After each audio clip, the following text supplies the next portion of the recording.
Start करें अभी सभी।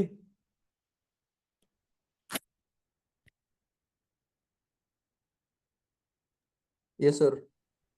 अभी तीन ही लोग, चार लोग दिख रहे हो बस। और नहीं, और नहीं क्या रहे क्या बिल्कुल। सर शॉर्ट नोटिस पे आया ये लिंक अभी। अगर ग्रुप वगैरह बना रखा तो डाल लो। 2-4 मिनट और वेट कर लेंगे, कोई बात नहीं है।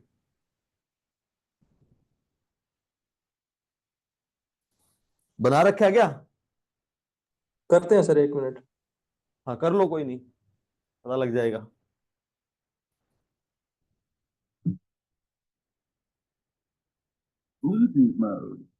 एक्चुअली मुझे फीवर था आज, तो मैं वहां घर जाकर सो गया। तो इस वजह से मेन प्रॉब्लम हुई है।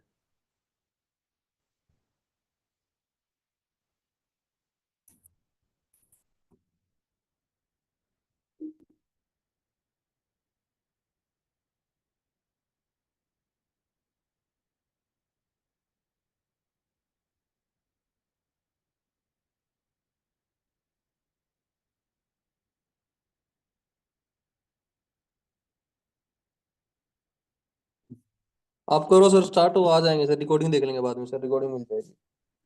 ठीक है, ठीक है, ठीक है। कहां तक किया था हमने कल? ये कर दिया था ना, dissolve oxygen, biological oxygen demand. हो गए थे सर ये तो।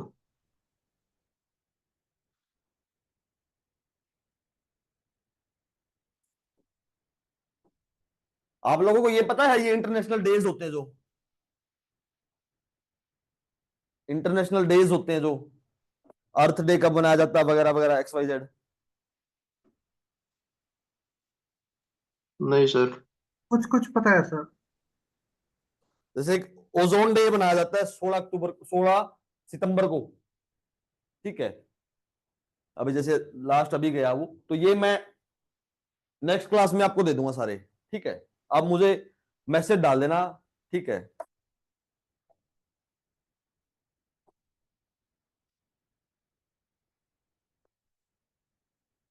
Royal Bengal tiger, snow leopard, Indian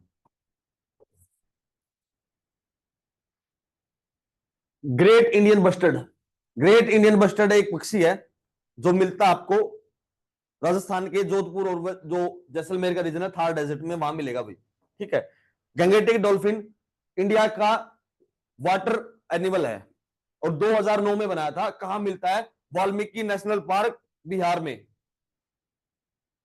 वो सारी इंपॉर्टेंट इंपॉर्टेंट बात बताऊंगा आज मैं। ठीक है। वल्चर, वल्चर पता है क्या होती है? चील। देखो थोड़ा सा भी आपको, थोड़ा सा आपको एक्टिव पार्टिसिपेशन दिखाना पड़ेगा, क्योंकि सारी चीजें फिर वो स्किप हो जाएंगी मेरे दिमाग से भी। आप लोग थोड़ा सा स्किप रखोगे तो शायद अच्छा सा सर वो आए। वल्चर कंजर्वेशन का प्रोजेक्ट भी तो आया था सर रिसेंटली, किसमें आया था सर वो? इसमें आया था जो, ये एक बॉम्बे हिस्ट्री सोसाइटी है और एक पिंजौर की जो मीटिंग है ना, जो हरियाणा की है, तो उनने मिलकर बनाया था वो प्रोजेक्ट। वल्चर प्रोजेक्ट था, 2023 में आया था। ठीक है। आप लोगों के लिए इंपॉर्टेंट है घड़ियाल। एक मगरमच्छ की प्रजाति है जो फ्रेश वाटर में मिलती है। कहां मिलती है? चंबल, चंबल रिवर है ना जो। एक ये समझ लो। सबसे पहले एक क्वेश्चन यहां से एक्सपेक्ट होता है, अगर ज्योग्राफी का कोई क्वेश्चन आएगा तो मैं यही बता देता हूं आपको। आप लोगों को पता होगा कि जो जो गंगा है वो भागीरथी से निकलती है। ठीक है, भागीरथी रिवर होता है और देव प्रयाग बनाती है। देव प्रयाग, पंच प्रयाग सुना है किसी ने? पंच प्रयाग। सर बताया थे कल आपने। पंच प्रयाग बताए, सारे सारे के सारे बता दी ना। ब- बता दिए सर। हाँ। हाँ, तो पंच प्रयाग से सुनो। अब वो होगी देव प्रयाग, जो भागीरथी और अलकनंदा आकर मिल गई। ठीक है। अब वो आगे चलेगी, उसके उसके साइड बाय साइड चलेगी यमुना। ठीक है। यहां से रामगंगा, गोमती, गग्गर, गंडक और कोसी, ये सारी ट्रिब्यूटरी आपको याद करनी पड़ेगी। बस इतना ही याद करना है कि ये इसकी सहायक नदियां है या नहीं है, दैट्स ऑल।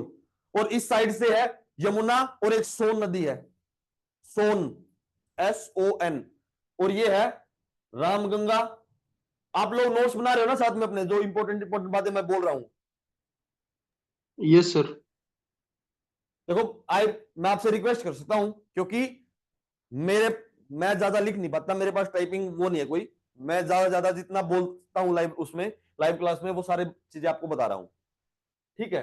रामगंगा, गोमती, गागरा, घाघरा, गंडक, गंडक और कोसी, ये सारी सहायक नदियां हैं इसकी। ठीक है। और अब सुनो,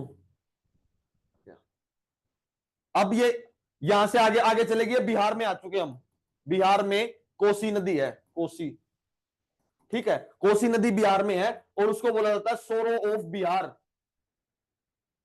सोरो ऑफ बिहार, कोसी नदी को। और सोरो ऑफ बंगाल बोला जाता है दामोदर नदी को, दामोदर। ठीक है। अब इधर से आएगी ब्रह्मपुत्र नदी और दोनों मिलकर पद्मा नदी, और लास्ट में नीचे बनाएगी सुंदरबन डेल्टा। सुंदरबन डेल्टा अगर आपसे कोई पूछे तो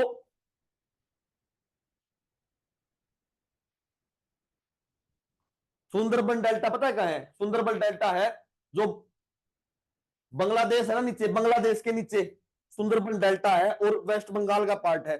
सुंदरबन डेल्टा इंडिया में 35% है और बाकी 65% बांग्लादेश का पार्ट है। आपसे कोई पूछे न्यू मोरे आइलैंड कहां है? न्यू मोरे आइलैंड इंडिया और बांग्लादेश का कॉमन पार्ट है, आइलैंड है एक। पीछे डिस्प्यूट था, उस डिस्प्यूट में 60% हिस्सा बांग्लादेश को दे दिया, 40% हिस्सा इंडिया को आ गया। ठीक है। अब रह गई, हमारा रह गया अंडमान निकोबार, जो मेन इंडियन ज्योग्राफी का मैंने आपका सिलेबस देखा था, जो मेन इंडियन ज्योग्राफी का पोर्शन है जहां से क्वेश्चन पूछ सकता है, वही चीजें करवाऊंगा, उससे ज्यादा नहीं करवाऊंगा। ठीक है। अब ये है इंडिया,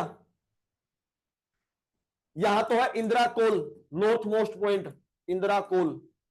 और जो ये अंडमान निकोबार आइलैंड्स है ना, इसका जो साउथ, जो सबसे साउथ का पॉइंट है, साउथर्न पॉइंट, उसको बोला जाता है इंदिरा पॉइंट, इंदिरा पॉइंट। ठीक है। इस साइड एक तरफ तो पड़ता है अरुणाचल प्रदेश और एक तरफ पड़ता है गुजरात। गुजरात वाले का नाम तो है किबुथु, किबुथु। ठीक है। शायद इसका है भी किबुथु, भाई देखना एक बार, चेक कर लेना। ठीक है। अभी एकदम से याद नहीं आया भाई, ये चीजें मुझे नहीं पता था, ये चीजें आज पढ़ानी पड़ जाएंगी। ठीक है। इन दोनों पॉइंट का ईस्टर्न पॉइंट, इतना इतना काम तो आप कर सकते हो, और western point, western most point, आप ये सर्च कर लेना। ठीक है। सर ईस्टर्न तो डोंग है ना? क्या? सर किरबिथु है, डोंग है जो आप बता रहे थे वो पॉइंट? कौन सा? एक तो आपने जो किबिथु बताया है, हाँ हाँ हाँ, ये डोंग है। एक डोंग भी ये दो जगह, दो अलग अलग नाम आते हैं ना, तो एक कंफ्यूजन मिनट है। में, मोस्ट, ये किबुथु है, ये है किबुथु, जो अरुणाचल प्रदेश में है, किबुथु।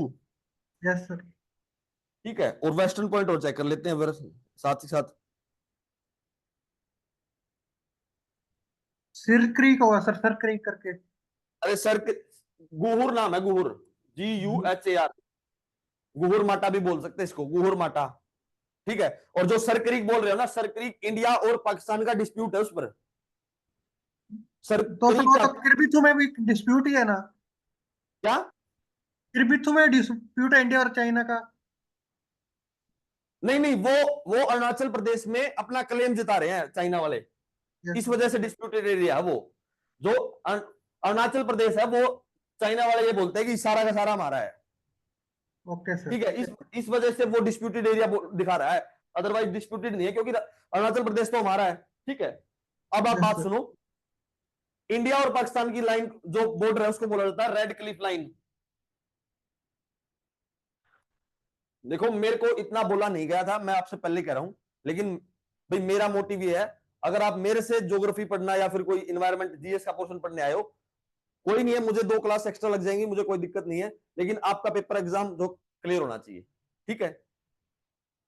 और रही बात इंडिया और चाइना में पड़ता है, मैकमोहन लाइन, इंडिया और चाइना के बॉर्डर की जो लाइन है उसको बोला जाता है मैकमोहन लाइन। ठीक है, इंडिया बांग्लादेश की लाइन को बोला जाता है रेड क्लिफी लाइन बोला जाता है, क्योंकि जब भारत और पाकिस्तान अलग हुए थे तो सर क्रिक नाम के एक ज्योग्राफर थे, उन दोनों ने इंडिया और पाकिस्तान को अलग किया था।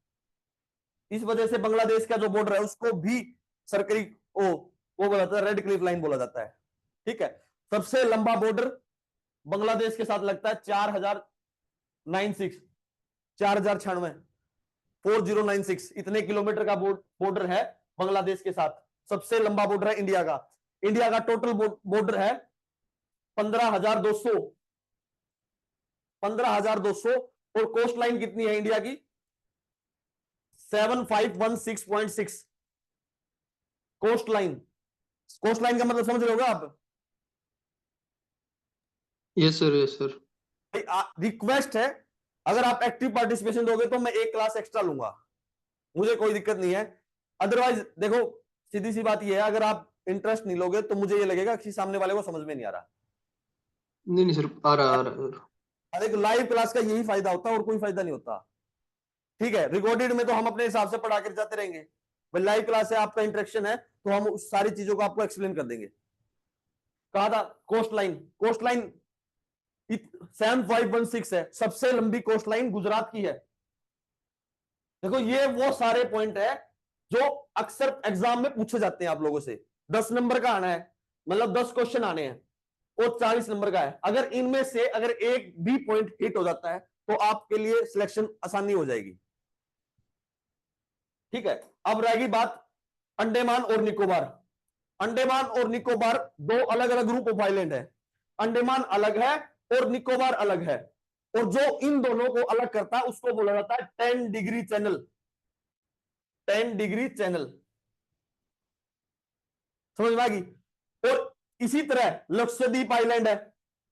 लक्षद्वीप आइलैंड एक पोर्शन, एक ग्रुप ऑफ आइलैंड तो एक है, एक अलग से आइलैंड है मिनिकोय, जहां प्रधानमंत्री मोदी जी गए थे। जब हमारा जो मालदीव का इशू आया था ना पीछे, आप लोगों को पता होगा, हम मालदीव क्यों जाए, हम तो लक्षद्वीप जाएंगे। वो इशू मिनिकोय आइलैंड के साथ था, ना कि लक्षद्वीप के साथ। लक्षद्वीप आइलैंड का ही पार्ट है मिनिकोय वैसे तो, लेकिन एक अलग से बहुत बड़ा आइलैंड है। ये सारे आइलैंड छोटे छोटे हैं और ये मिनिकोय आइलैंड बहुत बड़ा है as compare to Lakshadweep island. अब ये 3 आइलैंड हो गए, नीचे हो गया मालदीव्स। मालदीव्स मालदीव्स और मिनिकोय आइलैंड को अलग करने वाले लाइन को बोला जाता है 8 degree line, 8 degree channel, 8 degree channel. और लक्षद्वीप और मिनिकोय आइलैंड को जो बीच में से जो लाइन अलग करती है उसको बोला जाता है 9 डिग्री चैनल, 9 डिग्री चैनल। समझ में आ गई? ठीक है, और क्या रहेगा इसमें से? सर हाँ हाँ, बताओ बताओ। मिनिकोय सर लार्जेस्ट है, सेकंड लार्जेस्ट आइसलैंड है लक्षद्वीप का? समझे नहीं?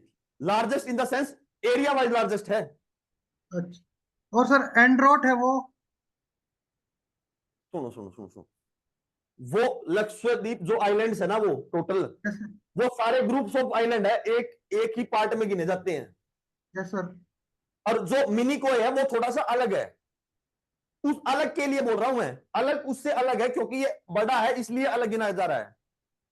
Okay sir. ठीक है, अब आ गया श्रीलंका यहां इंडिया के साथ। श्रीलंका के साथ है रामेश्वरम, रामेश्वरम आइलैंड, जहां से जो हमारे प्रेसिडेंट थे एपीजे अब्दुल कलाम, वो रामेश्वरम थे। यहां से है पाक स्टेट। अगर आपसे पूछा जाए पाक स्टेट किसके किसके बीच में है, इंडिया और श्रीलंका के बीच में है। ठीक है, और यहां उनका जाफना आइलैंड, जाफना आइलैंड श्रीलंका का है, जाफना आइलैंड। अब मैं आपको बताता हूं हिमालय। ठीक है, काराकोरम रेंज है, कल बताया था क्या? काराकोरम रेंज, लद्दाख, जास्कर, पीर पंजाल, ये चीजें आपको बताई थी कि सर वो नदियां बताई थी, के उसमें से टाइम कौन सर। कौन सी नदियां निकलती है। इंडस बस यही रिवर बता था। बताई थी। हाँ। हाँ, तो आज आज सुन लो।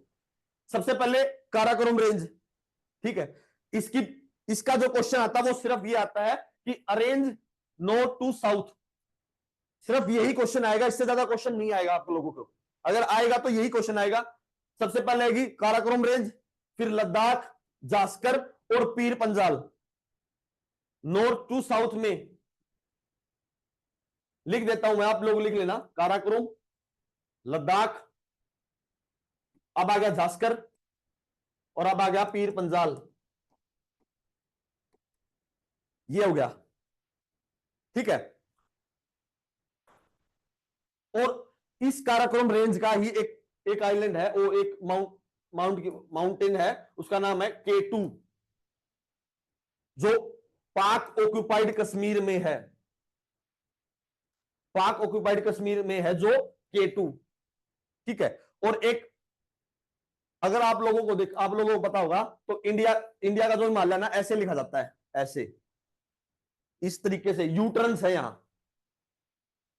ठीक है। ये यूटर्न है जो अरुणाचल प्रदेश में है, इसका नाम है नामचा बरवा। नामचा बरवा, नामचा बरवा पास। अगर आपसे ये पूछ लिया जाए नामचा बरवा पास कहां है, अरुणाचल प्रदेश में है। और ये पूछ लिया जाए तो नंगा पर्वत, नंगा पर्वत जो पाक ऑक्युपाइड कश्मीर में है। अब बात आ गई LOC और LAC। LOC का मतलब क्या है और LAC का मतलब क्या है? Line of control, India Pakistan का बीच का बॉर्डर, और line of actual control, India China का बॉर्डर। इन दोनों को याद कर लेना, ठीक है। अब इंडिया चाइना का एक डिस्प्यूट चल रहा था पेंगोंग सो लेकर, पेंगोंग सो लेक, ऐसे कुछ इशू है, ठीक है। कहां है? लद्दाख में है। लद्दाख यूनियन टेरिटरी है, यूनियन और टेरिटरी, यूटी। अब इसमें से जो होगा, एक डुगोंग है, डुगोंग एक उसमें एनिमल है, मैमल है। कहां मिलता है? पानी में मिलता है, बस इतना याद रखना। और कहां मिलता है? तमिलनाडु के कोस्ट पर मिलता है। अब आया एक important Indian state of report. ये रिपोर्ट क्योंकि 2023 की नहीं आई है अब तक, 2024 2021 की चल रही है। और 2021 के अनुसार इंडिया का जो फॉरेस्ट कवर है वो लगभग 24.62% है, ठीक है। और सबसे ज्यादा कहां है? सबसे ज्यादा MP में है, और उसके बाद अरुणाचल प्रदेश में है। एब्सोल्यूट एरिया वाइज सबसे ज्यादा जो फॉरेस्ट कवर है वो MP में है। इतना ही आएगा जितना मैं आपको बता रहा हूं, क्योंकि इससे ज्यादा अगर जाओगे तो डिटेल, जब पंजाब PCS मैंने दिया था तो वो डिटेल पूछते हैं, रीजन पूछा जाता है। लेकिन आप लोगों का जो एग्जाम है उसमें रीजन नहीं पूछा जाता, उससे सिर्फ एब्सोल्यूट वैल्यू पूछी जाती है, किसमें ज्यादा किसमें कम है। ऐसे ही सबसे ज्यादा MP में, और उसके बाद अरुणाचल प्रदेश में। आगे जाने की जरूरत नहीं है किसमें ज्यादा है। और परसेंटेज वाइज, मतलब पूरा स्टेट, और पूरे स्टेट में कितने परसेंट एरिया फॉरेस्ट एरिया है, तो सबसे ज्यादा मिजोरम में है, उसके बाद अरुणाचल प्रदेश में है। अब सबसे ज्यादा जो मैंग्रूव्स हैं, मैंग्रूव का पता आप लोगों को क्या होता है? मैंग्रूव्स एक तरीके के वो फॉरेस्ट हैं जो कोस्टल एरियाज में मिलते हैं। और कोस्टल एरियाज में सबसे ज्यादा कहां मिलेंगे? वेस्ट बंगाल में। वेस्ट बंगाल में क्यों? क्योंकि सुंदरबन डेल्टा है, सुंदरबन डेल्टा, और उस सुंदरबन डेल्टा में रॉयल बंगाल टाइगर मिलता है, रॉयल बंगाल टाइगर।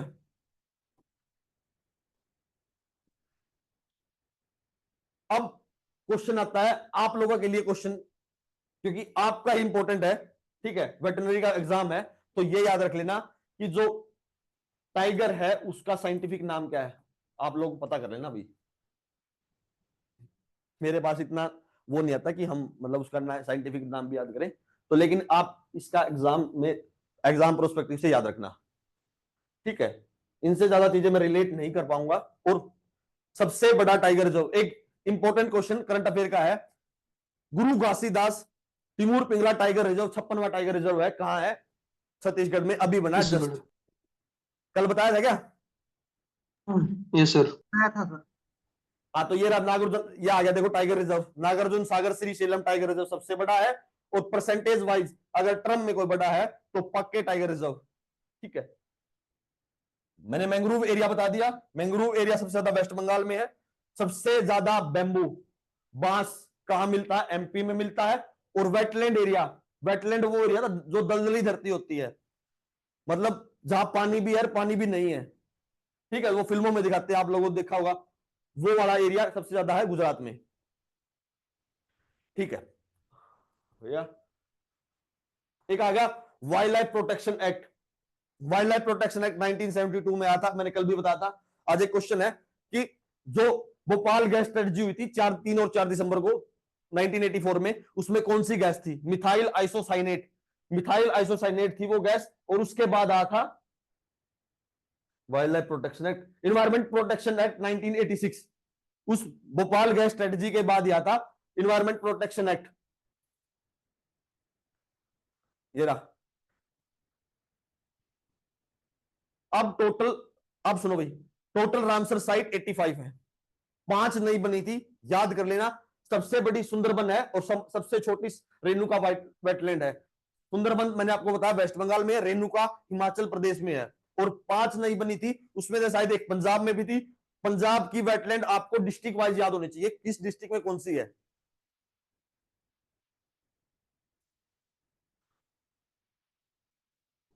इसमें से अब आओ भाई, sustainable development goal. Sustainable development goal कल बताए थे 17 है, 169 टारगेट्स हैं, ठीक है। और सबसे पहला टारगेट, अब उसका सबसे पहला जो इंपॉर्टेंट क्या है, global alliance against hunger and poverty, G20 की मीटिंग में हुआ है, अब आया है अब की बार, ठीक है। और जैसे इंडिया का बताया था ना इंटरनेशनल सोलर अलायंस, उसी प्रकार आया ये global alliance against hunger and poverty, ठीक है। G20 की मीटिंग हो रही है ब्राजील में अब की बार। इंडिया में 2023 में हुई थी, क्या नाम था वो, वासुदेव कुटुंबकम, ऐसा कुछ वो था जो थीम थी। भारत मंडपम। अरे नहीं, भारत भारत मंडपम, मंडपम में। भारत मंडपम में तो हुई थी वो, इंडिया में न्यू दिल्ली में एरिया, वो जो जहां मीटिंग हुई थी उसका नाम है Bharat Mandapam.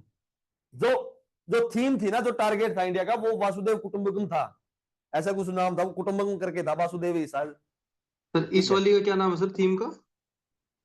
Not a just, not a just G20। World, ऐसा कुछ है भाई, एंड बाय सस्टेनेबल प्लेनेट, ऐसा कुछ है। Not a just world and A sustainable planet, हाँ ये है, मैंने एक शोर सुनाया था इस पर, याद है, ठीक है। अब हम आगे बात करेंगे, एक global biofuel alliance. Global biofuel alliance, India में जब मीटिंग हो रही थी G20 की, उस टाइम आया था ग्लोबल फ्यूल अलायंस। एक नॉर्थ साउथ इंटरनेशनल कॉरिडोर 13 देशों से निकलता है। कैस्पियन सी है, कैस्पियन सी वर्ल्ड लार्जेस्ट सलाइन सी है, कैस्पियन सी, कैस्पियन लेक, सॉरी पता नहीं, सी एक लेक है, ठीक है। और इसके 5 कंट्री लगती हैं, और उनका नाम है तारीख, ऐसे तुर्कमेनिस्तान, अजरबैजान, रशिया, ईरान और कजाकिस्तान, 5 देश लगते हैं इसको, तारीख नाम से याद किया जाता है। और इससे पास होता है वो international north south transport corridor, ऐसा कुछ नाम है, उसमें टोटल 13 देश हैं, ठीक है। अब आ गया सोलर एनर्जी का, पता आपको लोगों को क्या होता है सोलर एनर्जी? जो सोलर पैनल हमारे छतों पे लगते हैं वो यस सोलर सर। एनर्जी है, ठीक है। विंड एनर्जी, विंड एनर्जी पता है यस सर। भाई, आप लोग सभी को पता होगा, देखो अदरवाइज जो चीजें हैं वो मैनेज नहीं हो पाएंगी, आप लोगों को ही दिक्कत आएगी। मुझे कोई दिक्कत नहीं है, मैं आप लोगों को इसलिए पूछ रहा हूं, अगर आपको ये चीजें पता है तो उसमें ज्यादा टाइम गंवाने की जरूरत नहीं है। अब आ गया हाइड्रोजन। हाइड्रोजन, एक ग्रे हाइड्रोजन, ब्लू हाइड्रोजन और ग्रीन हाइड्रोजन। ब्लू हाइड्रोजन का मतलब बताइए आप, मैंने आपको कल बताया था ब्लू हाइड्रोजन होता क्या है, पानी से बनती है सर। और ग्रे का? वो नहीं पता सर। ग्रीन हाइड्रोजन का मतलब बता सकते हो? फिर ग्रे का तो मैं बता दूंगा। ग्रीन हाइड्रोजन, ग्रीन हाइड्रोजन है जो मतलब इलेक्ट्रिसिटी प्रोड्यूस करनी है यार, और वो इलेक्ट्रिसिटी या तो सोलर पावर प्लांट से आई या किसी रिन्यूएबल एनर्जी सोर्स से आई। रिन्यूएबल एनर्जी सोर्स का मतलब होता है जिसको हम दोबारा एनर्जी से प्रोड्यूस कर सके, उसका कोई कार्बन एमिशन ना हो, उसको बोला जाता है रिन्यूएबल एनर्जी सोर्स। और उस सोर्स से जो हाइड्रोजन आती है उसको बोला जाता है ग्रीन हाइड्रोजन। एक green hydrogen project, national green hydrogen project India लेकर आया था 2023 में, 19,000 करोड़ रुपए इन्वेस्ट किए थे उसमें, ठीक है। और ग्रे हाइड्रोजन होता है हाइड्रोजन बनाना किसकी हेल्प से, नॉन रिन्यूएबल एनर्जी सोर्स की हेल्प से, उसको बोला जाता है ग्रे हाइड्रोजन।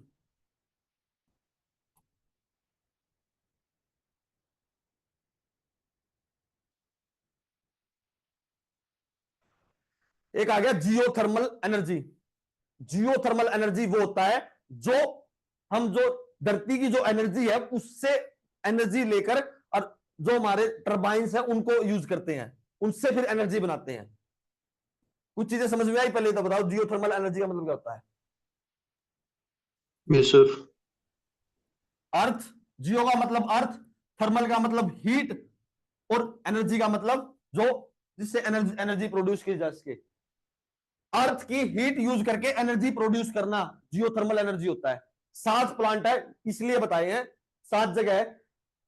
हिमालय में, लद्दाख में है मणिकरण और टोपाबन, सोना राजस्थान, गर्म पानी का चश्मा बोला जाता है इसको हरियाणा में, ठीक है, हरियाणा में है सोना, फरीदाबाद के आसपास का रीजन में शायद।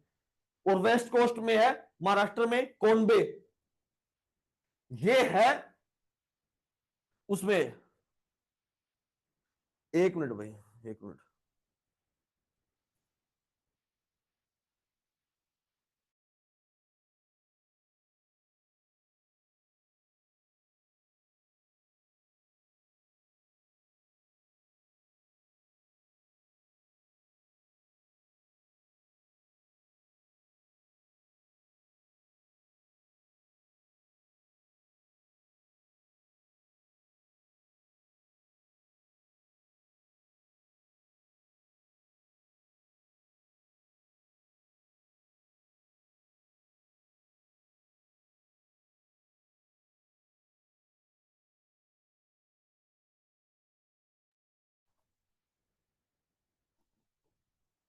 ये कर्नाटक के रीजन में भाई, कोनबे कोनबेट, ठीक है। हेलो, ठीक है। एक गोदावरी मंगलुरु में है और महानदी बाकेश्वर में। याद करना जरूरी नहीं है, बाकी ये याद होना चाहिए जियोथर्मल एनर्जी प्लांट कहां है और कितने हैं। 7 जियोथर्मल एनर्जी प्रोविंस है इंडिया में।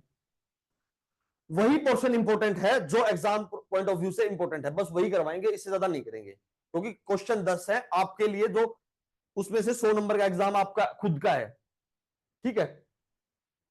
अब ये रिपोर्ट है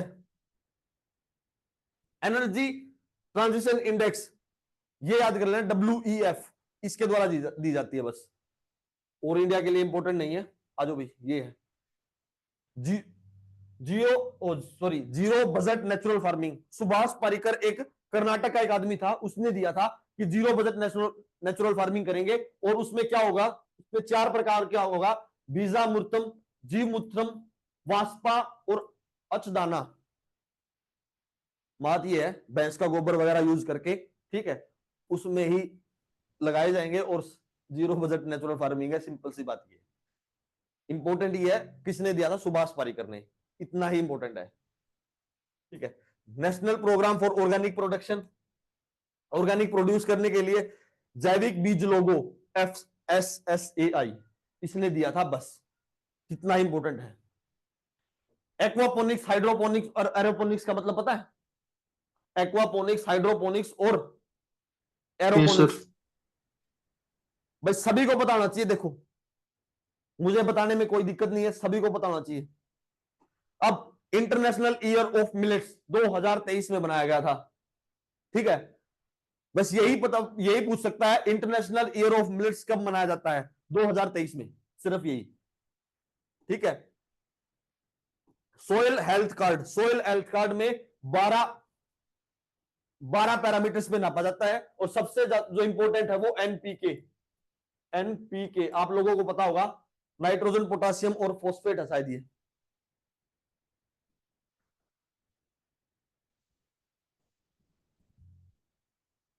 आ जाओ भाई, ट्रॉपिकल साइक्लोन्स का मतलब ये है जो हवा ऐसे घूमती है ना, है, उसको बोला जाता है ट्रॉपिकल साइक्लोन।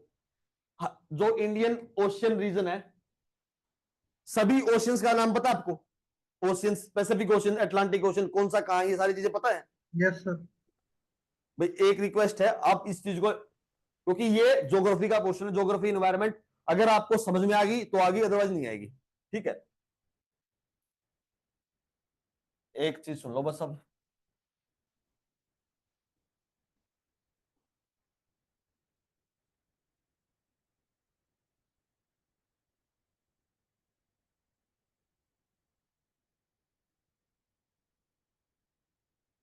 ये पूरा इंडिया का मैप है, ओ सॉरी वर्ल्ड का मैप है। ठीक है, यहां तो उसको बोला जाता है आ, क्या बोला जाता है उसको, टाइफून, सॉरी, हाँ टाइफून। ठीक है, टर्नेडो, सबसे ज्यादा टर्नेडो यही आते हैं, टर्नेडो इसको बोला जाता है। ठीक है, इसको बोला जाता है यहां tropical cyclone only Indian ocean में, और ये है अटलांटिक ओशियन। और जापान का रीजन है जो यहाँ, इसको यहाँ टाइफून बोला जाता है, और इसको टर्नेडो बोला जाता है। सॉरी, यहाँ नॉर्थ अमेरिका में टर्नेडो, यहाँ टाइफून, और नीचे आ गया ऑस्ट्रेलिया, और ऑस्ट्रेलिया की जो ईस्ट कोस्ट है उसको बोला जाता है विली विली, विली विली। ये सारे एक ही चीज है, मतलब है साइक्लोन, लेकिन अलग अलग जगह अलग अलग नाम है। बस ये पूछेगा कि पैसिफिक ओशन पे क्या बोला जाता है, और ऑस्ट्रेलिया के पास उसको क्या बोला जाता है, इंडियन ओशन में क्या बोला जाता है, इतना ही पूछेगा। अगर आएगा तो मैच द फॉलोइंग में आंसर पॉसिबिलिटीज ज्यादा होती है, सारे के नाम पूछ लेगा और पूछेगा इसको यहाँ क्या बोला जाता है। एक बार मैप पे ओशियन और बता दो इस पे। क्या मैप, ओशियन मैं ओशियन। कहां बता देते हैं, देखो ये है नॉर्थ अमेरिका, साउथ अमेरिका, और ये आ गया अफ्रीका और यूरोप। इस पूरे पोर्शन को बोला जाता है अटलांटिक ओशन। ठीक है, और इसको बोला जाता है Pacific ocean, Pacific ocean. India के नीचे इंडियन ओशियन। ठीक है, ये पूरा गोल हो गया, तो मतलब ये आ गया रशिया, और रशिया के साइड में भी आ गया पैसिफिक ओशियन। अब सुनो, जो नीचे लैटिट्यूड होती है, लैटिट्यूड का मतलब पता है, लैटिट्यूड, भाई बोलो आप, लैटिट्यूड, मैं बोल दूं लैटिट्यूड 60 डिग्री लैटिट्यूड, अब आपको लैटिट्यूड का मतलब नहीं पता हुआ तो मैं कैसे बताऊंगा इसको। बता दो सर एक बार। नॉर्थ साउथ पोजीशन वाला होता है सर जो। अरे सुन, हाँ नॉर्थ साउथ, उसको इक्वेटर बोला जाता है, एक इमेजिनरी लाइन है जो पूरे अर्थ को अलग अलग भाग में डिवाइड करती है। ठीक है, और जो सबसे सेंटर में है वो equator. Total number of latitude कितनी है, टोटल नंबर ऑफ लैटिट्यूड है 181। ठीक है, अब इस पे सारी जो जितनी भी ज्योग्राफी इसमें लग सकती है वो सारी बता देते हैं।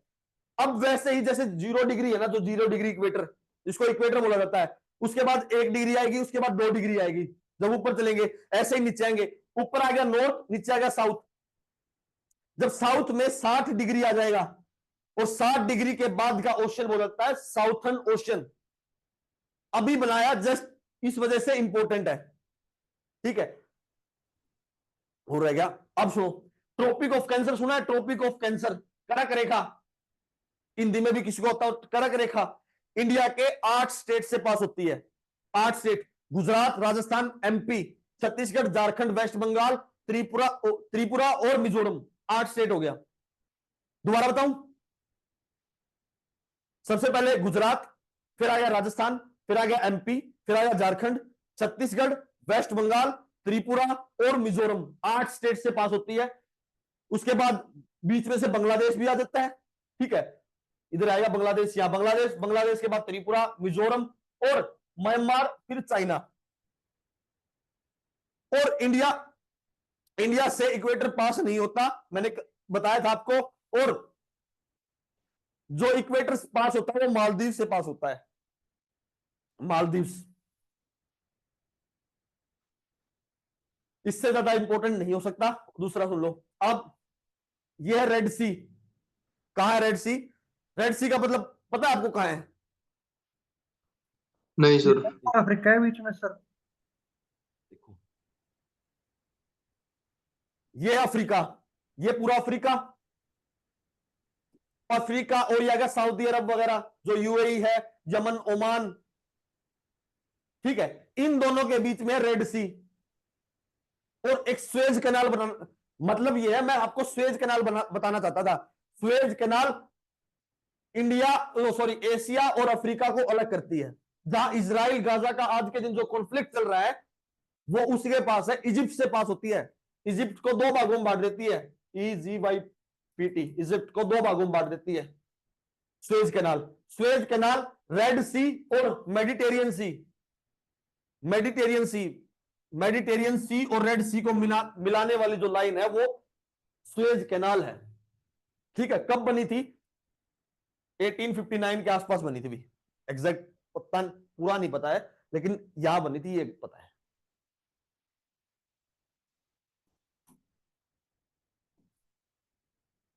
ला नीना और अल नीनो नाम सुने हैं? किसी को भी नाम भी सुने हो बता दो बस।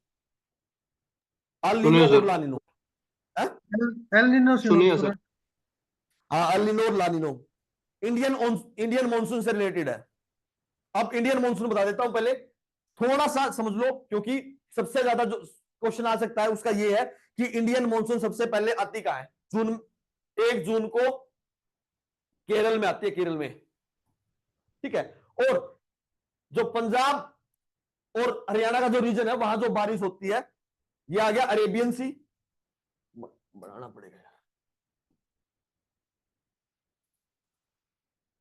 अब देखो, यहां से वो जो रेनफॉल वाली विंड आई। ठीक है, ये विंड कुछ तो आ गई आगे और कुछ आ गई ऐसे, यहां से पास होंगी गल्फ ऑफ खंबात। अब सुनो, गल्फ ऑफ खंबात में इंडिया में 4 नदी गिरती हैं, नर्मदा, तापी, माही और साबरमती। गल्फ ऑफ खंबात में 4 नदियां गिरती हैं और इंडिया की वेस्ट फ्लोइंग रिवर ये है। जो इंपॉर्टेंट वेस्ट फ्लोइंग रिवर है, यानी जो पश्चिम की ओर बहती नदियां हैं इंडिया की, वो यही हैं, नर्मदा, तापी, माही और साबरमती। यहां से ये विंड यहां से एंटर करके, और क्योंकि पंजाब के हिसाब से इंपॉर्टेंट है इसलिए बता रहा हूं, यहां से इसको बोला जाता है बे ऑफ बंगाल ब्रांच। ये हवाएं हैं, इस हवा का नाम दे दिया बे ऑफ बंगाल ब्रांच। और जो ये गल्फ ऑफ खंबात से एंटर होगी उसको दे दिया अरेबियन सी ब्रांच। यही ब्रांच इधर से गल्फ ऑफ खंबात से एंटर होके और यहां आ गया अरावली हिल्स के साइड बाय साइड निकल जाती है। इस वजह से राजस्थान में बारिश नहीं होती। और जो ये बे ऑफ बंगाल है, यहां पर म्यांमार में है अराकान यामा की पहाड़ियां, और उन अराकान यामा की पहाड़ियों से मिलकर ये दिल्ली की तरफ कूच करती है, और दिल्ली की तरफ आते ही दोनों हवाएं मिलकर जो हरियाणा और पंजाब का रीजन है वहां बारिश करती है। मेन इंपॉर्टेंट बात ये थी। अराकान यामा की पहाड़ियां कहां है? म्यांमार में है, इतना याद रखना। ठीक है, सबसे ज्यादा इंडिया में बारिश होती है मौसिम ग्राम, मेघालय में है, गैरो खासी जयंतिया में। अब आपको ये नहीं पता गैरो खासी जयंतिया कहां है हिल्स है, ये समझ में आया? इसको रफ करूं? Yes sir. अब सुनो, ये है मेघालय, असम के नीचे मिलेगा आपको, जब आप मैप में देखोगे तो ऐसे है असम, और उसके जस्ट नीचे है मेघालय, और यहां ये पूरा है बांग्लादेश, यहां है मेघालय, और इसी में 3 पहाड़ियां गैरो खासी जयंतिया। और इस खासी में जो रीजन बता रहा हूं वो आपका मौसिम ग्राम, वर्ल्ड की लार्जेस्ट वो होता है, सबसे ज्यादा जो रेन है वो यही होती है मौसिम ग्राम में, पूरे वर्ल्ड की 11,059 mm इतनी बारिश हुई थी यहां, सबसे ज्यादा। mm पता नहीं सेंटीमीटर, शायद सेंटीमीटर ही है, इतनी ज्यादा बारिश हुई थी। और one of the driest place भी है वर्ल्ड का ये, इसी वजह से है क्योंकि ये पहाड़ पे है, और पहाड़ पे वर्षा होती है, और वर्षा होते ही एकदम से पानी नीचे चला जाता है और यहां कुछ नहीं रहता, सिर्फ इसको इसलिए ड्राइएस्ट रीजन बोला जाता है। और क्या रह गया? वो पढ़ाया था आपको कल, ब्रह्मपुत्र नदी? Yes sir. नहीं पढ़ाया सर ब्रह्मपुत्र। इंग्लिश पढ़ाई थी। इंग्लिश पढ़ाई थी सर। चलो एक बार ब्रह्मपुत्र पढ़ लेते हैं, थोड़ा सा इंपॉर्टेंट है, क्योंकि ब्रह्मपुत्र नदी का नाम टी सेंगपो नाम है चाइना में। कहां से एंटर करेगी? नामचा बरुआ, जो बताया था आपको वही पॉइंट जो हिमालय यहां यूटर्न लेते हैं, वही पॉइंट से एंटर करती है। और अरुणाचल प्रदेश में इसका नाम होता है दिहांग, DIHANG। असम में आते इसका नाम होता है ब्रह्मपुत्र। बस इतना इंपॉर्टेंट है। कल बताई थी Majuli island world largest riverine island है, वो ब्रह्मपुत्र नदी में है। मानस नेशनल पार्क, मानस नेशनल पार्क असम में है, सेकंड लार्जेस्ट टाइगर रिजर्व है पूरे वर्ल्ड, पूरे इंडिया का। ठीक है। और मानस रिवर भी है, इसलिए बताया है क्योंकि ये ब्रह्मपुत्र नदी में मिलती है। जमुना ही बोलते हैं ना सर इसको? किसको किसको किसको? ब्रह्मपुत्र को। ब्रह्मपुत्र को जमुना नदी पता है कहां बोला जाता है? अब आप पूछ लिया बांग्लादेश तो में। देखो देखो देखो, सुनो सुनो, ये आ गई गंगा। गंगा जैसे ही एंटर होती है बांग्लादेश में, उसका नाम होता है पद्मा। ठीक है। अब ये आ गई ब्रह्मपुत्र, और ब्रह्मपुत्र नदी में ऊपर से मिली तीस्ता। तीस्ता मिलते इसका नाम होगा जमुना। और ये जमुना और पद्मा मिलके होगी जमुना, जमुना ही रहती है फिर ये। और जमुना के बाद लास्ट में एक रिवर मिलती है, इसको मेघना। और मेघना, इसका नाम होगा अब आगे मेघना। और इसका नाम आगे मेघना चलकर ये जो वो है बे ऑफ बंगाल, बंगाल की खाड़ी में जाकर गिर जाती है, जो वहां सुंदरबन डेल्टा बनाया जाता है। ज्योग्राफी आप कितनी पूछ लो कोई दिक्कत नहीं है, कहीं से पूछ लो। ज्योग्राफी और इन्वायरमेंट में आपको कहीं से कोई दिक्कत नहीं मिलेगी। अब आ गया मैडन जूलियन ओसिलेशन। अगर पूछ ले किससे रिलेटेड है, इंडियन मॉनसून से रिलेटेड है बस।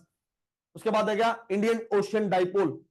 इंपॉर्टेंट नहीं है, बता देता हूं फिर भी। इंडियन ओशियन डाइपोल, अगर देखो ये सारे पॉइंट, अगर थोड़ा सा पेपर एनालिसिस बेस आता है तो वहां ये सारे पॉइंट आपको अच्छे से यूज होंगे। अगर पेपर फैक्चुअल रहता है तो ये पॉइंट इतने ज्यादा इंपॉर्टेंट, इतने ज्यादा यूज नहीं हो पाएंगे, क्योंकि इनका फैक्चुअल नॉलेज है, ओ सॉरी एक्सप्लेनेशन बेस वाले पेपर है ये। सर क्योंकि एल मैं नीनो दोनों और ला नीनो रह गया सर, वो नहीं अलिनो बताया लालिनो सर। बता देते हैं, कोई बात नहीं। देखो यार, बता दूंगा लेकिन समय लग सकता है, फिर भी चलो बता देते हैं। चलो, एक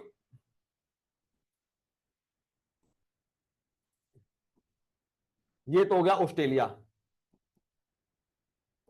और ये हो गया साउथ अमेरिका। साउथ अमेरिका, ठीक है। साउथ अमेरिका से जो हवाएं, वो सॉरी पानी चलता है ना, वो ऐसे चलता है, ठीक है। और ये पानी इधर आकर बारिश करता है कहां? जो ईस्ट का, ईस्ट ऑस्ट्रेलिया है, ऑस्ट्रेलिया पर। अब ये हवाएं ऊपर उठेंगी और ये जाकर इधर जाकर वापिस से बैठ जाएंगे। इसको बोला जाता है वॉकर सेल, ठीक है। वॉकर सेल, वॉकर सेल, यहां से ये आया, यहां से हवा ऊपर उठी, ये इधर चली और यहां आकर जो साउथ अमेरिका उसके पास आकर बैठ गई, ठीक है। ये तो है सिंपल प्रोसेस जो डेली रूटीन में चलता है। अगर ये प्रोसेस उल्टा हो जाता है तो उसको बोला जाता है El Nino, EL Nino, NINO, El Nino. कुछ समझ में आया? देखो शॉर्ट में तो यही चीजें बताई जाएंगी, अदरवाइज ये यही यस सर। 1 घंटा टॉपिक है, ठीक है। मैं इतना बता देता हूं क्योंकि कंफ्यूजन क्रिएट ना हो, ठीक है। एग्जाम में नहीं आएगा, लेकिन अगर एग्जाम में ना भी आए तो लेकिन एज ए नॉलेज प्रोस्पेक्टिव आपके लिए ये पता होगा कि भाई हाँ अलिनो और लालिनो हमें पता है क्या होता है, ठीक है। ये होता है वोकर सेल। अगर ये पूरा प्रोसेस रिवर्स हो जाता है उसको बोला जाता है अलिनो। और इस वोकर सेल को स्ट्रॉन्ग कर दिया जाए, मतलब अगर पहले 10 यूनिट जा रही थी हवा की, अब 20 यूनिट जाएंगी। अगर यही प्रोसेस स्ट्रॉन्ग कर दिया जाए तो उसको बोला जाता है लानिनो। अब इंडिया के प्रोस्पेक्टिव से बता देता हूं, अल नीनो भारत में ड्रोट देता है, सूखापन देता है, बारिश नहीं करने देता। और ला नीनो भारत में ज्यादा से ज्यादा बारिश देता है। इस वजह से, ला नीना की वजह से हिमाचल और उत्तराखंड में ज्यादा से ज्यादा बारिश होती है, यही रीजन है। और वहां आपको देखने को मिलता है लैंडस्लाइड, बस, ठीक है। इंडियन ओशन डाइपोल हो गया। अटलांटिफिकेशन, भाई देखो अटलांटिफिकेशन होता है मतलब वहां का जो वाटर है अटलांटिक ओशियन का, उसका पानी हीट होना, लेकिन इतना ज्यादा इंपॉर्टेंट नहीं है। अब एक इंपॉर्टेंट बैठ गया, बात रहेगी वेस्टर्न रेंज, वेस्टर्न डिस्टर्बेंस अभी आएंगी, इसलिए इंपॉर्टेंट है, पंजाब के प्रोस्पेक्टिव से इंपॉर्टेंट है, इसलिए बता रहा हूं। वेस्टर्न डिस्टर्बेंस एक तरह की जेट स्ट्रीम्स है। क्या है? Jet streams. वही जेट, वो हवाएं, तेज हवाएं होती हैं। अपना जो मॉइस्चर है वो मेडिटेरियन सी, कैस्पियन सी, ब्लैक सी, यहां से मॉइस्चर गेन करती है, और वो मॉइस्चर लाकर जो हरियाणा पंजाब का जो रीजन है और वेस्टर्न यूपी, वहां आकर बारिश करती है। इंडिया में कहां कब आती है? मोस्टली आती है फरवरी में और मार्च में। अगर ये इससे लेट होती हैं तो इंडिया की जो रबी क्रॉप है उसके लिए हार्मफुल इफेक्ट होता है। इतना है बस, इतना समझ में आ गया। ये होता है वेस्टर्न डिस्टर्बेंस। अब समझ में आ गया वेस्टर्न डिस्टर्बेंस होती क्या है? एक तरीके की हवाएं हैं जो पानी इकट्ठा करती है, मेडिटेरियन सी, कैस्पियन सी, ब्लैक सी, ठीक है, वो पानी इकट्ठा करके इंडिया और हरियाणा और पंजाब में आकर बारिश कर देते हैं, और उसको ही बोला था वेस्टर्न डिस्टर्बेंस। इसी वजह से उसमें आपको ओलावृष्टि होती है ना, जो वो देखने को मिलती है, और फिर वो किसान कहते रहते हैं भाई हमारी फसल खराब होगी, फसल खराब होगी। वो इसका यही रीजन है, क्योंकि उसमें होता है, क्योंकि ठंडा इलाका है, वहां से वो ठंडा इलाका है, ठंडा इलाके से वो जो पानी लेते हैं वो एकदम से कोल्ड होता है, और वही पानी एकदम से बर्फ बन जाता है, ओले बन जाते हैं। 6 मार्क्स एक्सटेंशन। 6 मार्क्स एक्सटेंशन का मतलब है कि एकदम से सारी की सारी धरती खत्म हो जाना। ठीक है, अब 6 की ओर चल रहे हैं हम, उससे पहले 5 और हो चुके हैं। ठीक है, इविल क्वार्टरलेट, इसमें 4 वो पार्ट हैं जो पूरे इन्वायरमेंट को इफेक्ट करते हैं। सबसे पहला है हैबिटेट लॉस। हैबिटेट लॉस का मतलब होता है जो हमारा पर्यावरण है, जो हमारे आसपास का जो एरिया है वो पूरी तरीके से लॉस होना। दूसरा है ओवर एक्सप्लोइटेशन, ओवर फिशिंग जिसका नाम बोल सकते हैं, हम ज्यादा फिशिंग करते हैं तो सारी मछलियां खत्म होगी। ठीक है, invasive alien species. Invasive alien species का मतलब पता है किसको आपको? अगर आप लोग गांव से बिलोंग करते सर हो तो जैसे वहां, बताओ बताओ, बोलो। वो सर जैसे वो जादू आया था सर, वो वाला एलियन सर। अरे नहीं नहीं नहीं, सुनो सुनो सुनो, अगर आप गांव से बिलोंग करते हो तो जो जैसे अब गेहूं की फसल हो रही होगी, और वहां जो जो एरिया होता है ना गेहूं का, मान लो ये 1 एकड़ का एरिया है ऐसे, और वो ऐसे जो उस जो लाइन होती है 1 किले की, उस पर दिखा मिलेगा, उसको बोला जाता है कांग्रेसी घास। कांग्रेसी घास का मतलब पता आपको अब? यार यस सर। देखो, सुनो, मजाक की बात नहीं है, बात ये है, अगर कहीं की जैसे नॉर्थ अमेरिका की कोई भी वैरायटी, किसी भी टाइप की वैरायटी, अगर वो इंडिया में आकर दिखने लग जाए, ठीक है, उसको बुलाता है इन्वेसिव एलियन स्पीसीज। समझ में आ गई? ये है। अब लिखो तुम सारे के सारे ग्रीन रिवोल्यूशंस। एक क्वेश्चन आता है, मैं सारे के सारे सभी के नाम देख लेता हूं। All revolutions.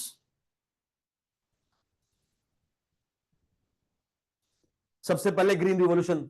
ग्रीन रिवॉल्यूशन किससे रिलेटेड है? ग्रीन रिवॉल्यूशन व्हीट, राइस और पल्सेस, जो high yielding variety seeds Haryana, Punjab और वेस्टर्न यूपी में अप्लाई किए गए थे, उसको बोला जाता है ग्रीन रिवॉल्यूशन 1966। एम स्वामीनाथन हमारे बहुत बड़े साइंटिस्ट थे, उनको अब की बार भारत रत्न मिला है। सारे के सारे भारत रत्न याद कर लेना भाई, मोस्ट इंपोर्टेंट रहेंगे। ठीक है, कोई भी करंट का टॉपिक है क्योंकि पूछ सकता है। ठीक है, दूसरा है ब्लू रिवॉल्यूशन। अब ब्लू रिवॉल्यूशन दोबारा फिर बता दो भाई, कौन बताएगा? पानी से ब्लू रिलेटेड है रिवॉल्यूशन, सर। सर फिशरी के लिए। हाँ हाँ, सही सही सही, मस्त, सही पकड़ गया अब। ठीक है, उसके बाद भैया व्हाइट रिवॉल्यूशन। व्हाइट रिवॉल्यूशन होता है मिल्क, जो मिल्क। अमूल मिल्क, अमूल वाला, AMUL, जो गुजरात में है, वो इसके लिए इसके बाद ही आया था, जो अमूल रिवॉल्यूशन है 1980s में आया था। Verghese Kurien, operation flood. Kurien, operation flood operation है, फ्लड सर। हाँ वही इसी के लिए था वो। ठीक है, अब आ गया भाई yellow revolution. Yellow revolution edible oil के लिए, एडिबल ऑयल के लिए वही इंपॉर्टेंट है। इसको ये मत सोचना कि वैसे बता रहा हूं, ये इंपॉर्टेंट पार्ट है। उसके बाद था सिल्वर रिवॉल्यूशन, क्योंकि सभी नाम याद नहीं, इसमें मिलेंगे या नहीं मिलेंगे मुझे एग्जैक्ट मुझे भी नहीं पता, ठीक है। और सिल्वर रिवॉल्यूशन है, जो एग है ना हमारा, ये रिवॉल्यूशन लाई क्यों जाते हैं वो बता देता हूं। रिवॉल्यूशन होता है उसकी प्रोडक्शन को इंक्रीज करना, ठीक है। इस वजह से ये रिवॉल्यूशन लेके आ जाते हैं। और सिल्वर रिवॉल्यूशन आया था सिर्फ और सिर्फ एग के लिए, एग की जो प्रोडक्शन है उसको इंक्रीज करने के लिए। अब आ गया पिंक रिवॉल्यूशन। अब पिंक का मतलब आप समझ बता सकते हो, पिंक होता है मीट, जो मीट होता है पिंक पिंक से कलर का होता है। इस वजह से जो पिंक रिवॉल्यूशन है वो मीट की प्रोडक्शन इंक्रीज करने के लिए। रेड रिवॉल्यूशन, रेड रिवॉल्यूशन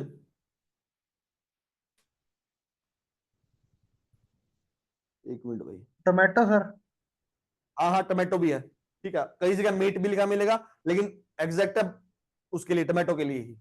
और उसके बाद ब्राउन रिवॉल्यूशन, ब्राउन रिवॉल्यूशन होता है लेदर के लिए, leather, brown revolution leather, leather की जो प्रोडक्शन है उसको इंक्रीज करने के लिए। और गोल्डन फाइबर, गोल्डन फाइबर भैया कोई बताएगा गोल्डन फाइबर? पश्मीना। हाँ जूट। नहीं नहीं, जूट। जूट के लिए। सबसे ज्यादा जूट कहाँ होता है, आ जाओ फिर, एक मिनट। सबसे ज्यादा जूट कहाँ होता है ये आंसर मुझे चाहिए।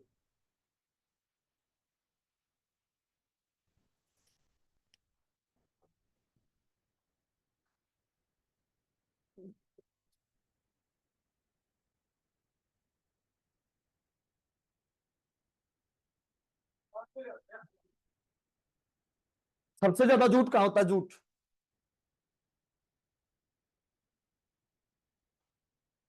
सबसे ज्यादा जूट वेस्ट बंगाल में होता है।